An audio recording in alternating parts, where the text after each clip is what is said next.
abrir a porta que eu cheguei. Se não abrir, eu abro ela no pé. Hoje vou te ensinar como respeitar uma mulher. A partir de hoje você nunca mais bate em uma mulher que te dá tudo, ó, pra te ver feliz. Se você chega bêbado em casa e deixa nela várias cicatrizes. Jurou amor, pediu ela em casamento, mas depois de um ano ela viu o monstro que é por dentro. Mas hoje eu lamento, você triscou nela. O Big Chave viu e te arremessou pela janela do 10º andar pra ver se sabe voar. Mas Deus não dá asa à cobra, por isso já cabe sua cova pra te enterrar.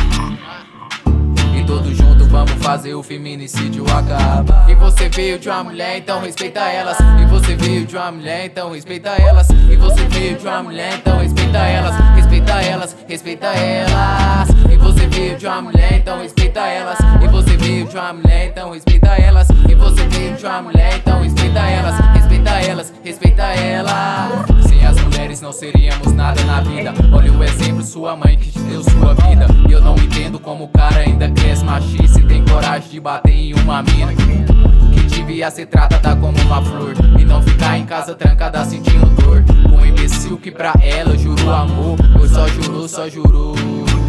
Mulher é símbolo de força e determinação, pois merece amor, carinho e admiração. E todas elas embelezam o nosso louco mundão. Pra todas as guerreiras do mundo eu dou meu coração.